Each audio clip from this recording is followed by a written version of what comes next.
Maka tuan-tuan dan puan, dengan pencapaian mereka yang begitu mudah sekali, yang begitu cepat sekali, apakah rahasia yang di sebaliknya yang harus kita pelajari dari mereka? Padahal pada tahun 1990-an, setelah Tun Dr. Mahathir melancarkan matlamat wawasan negara, wawasan 2020, mereka negarawan Cina ini dan negarawan dari India dan Timur Tengah ini datang ke Putrajaya untuk mendengar akan konsep dan juga wawasan 2020 kita ini begitu baik sekali. Dan mereka meniru akan secara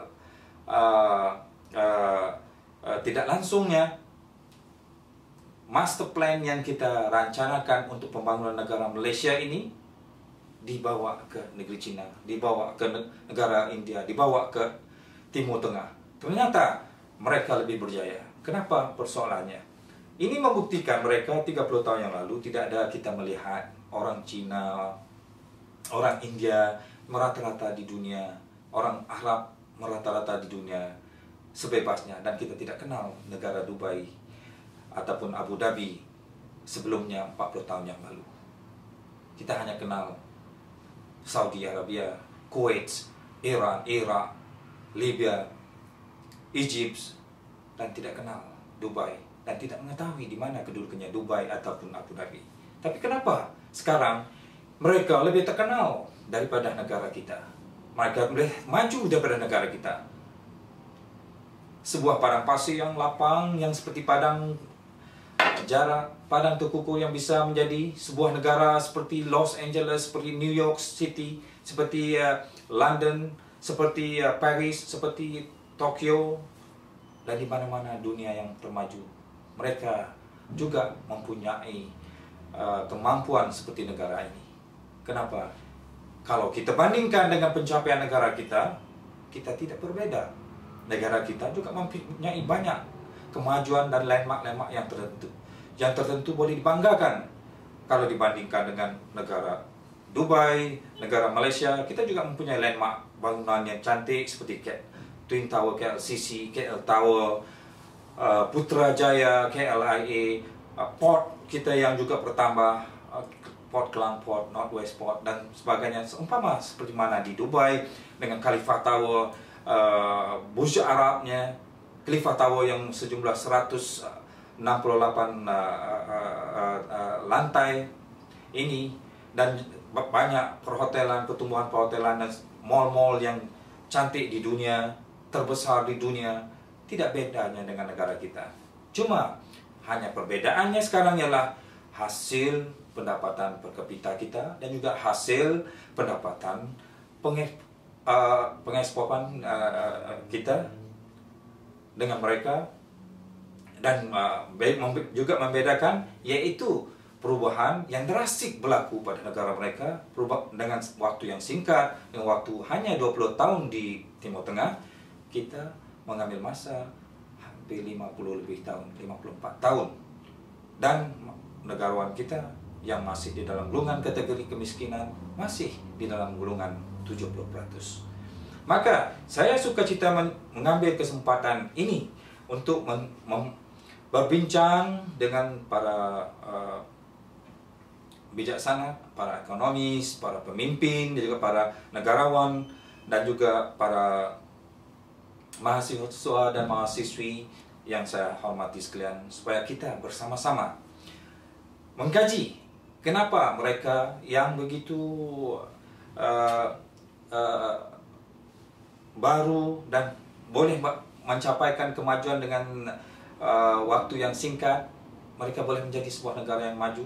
Seperti Cina 30 tahun boleh menguasai ekonomi dunia, India boleh menguasai ekonomi dunia dalam 29 tahun, negara Timur Tengah, Dubai dan Abu Dhabi boleh menjadi negara yang sedang membangun dan akan menjadi sebuah negara membangun pada wawasan kita yang 2020 itu.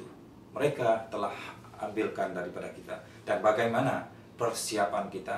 Sudahkah kita bersiap sedia untuk menjadi sebuah negara yang membangun dengan sepenuhnya, ataupun Adakah kita masih lagi kekal?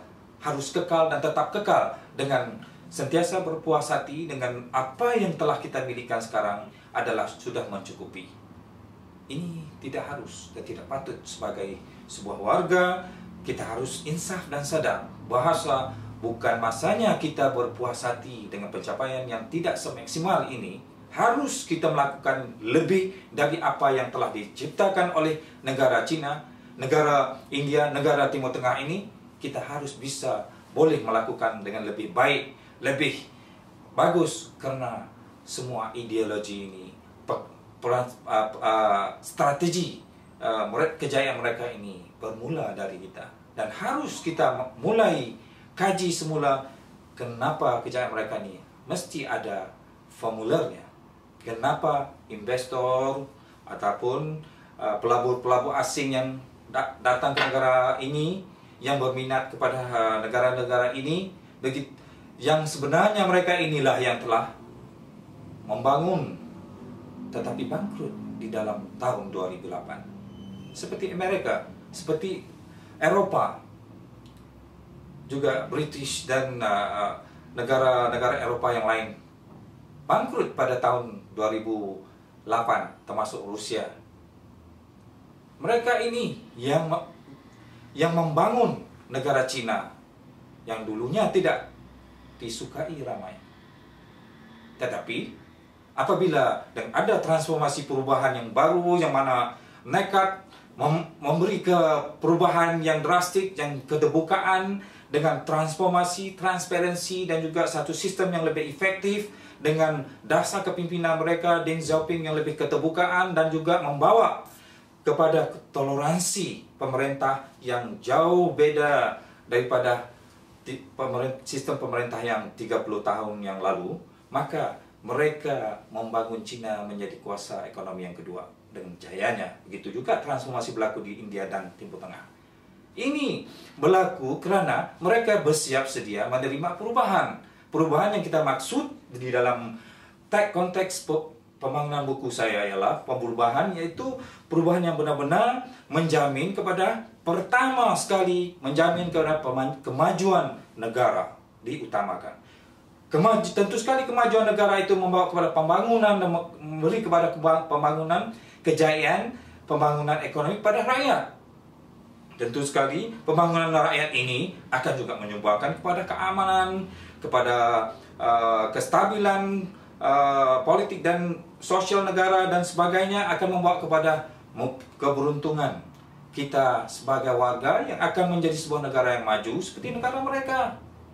Kalau tidak ada persiapan, kesediaan kita menerima akan sistem perubahan yang penuh dengan keterbukaan ini, maka apa gunanya kita hanya puas dengan apa kedudukan kita sekarang, tetapi tidak bisa mencapai dengan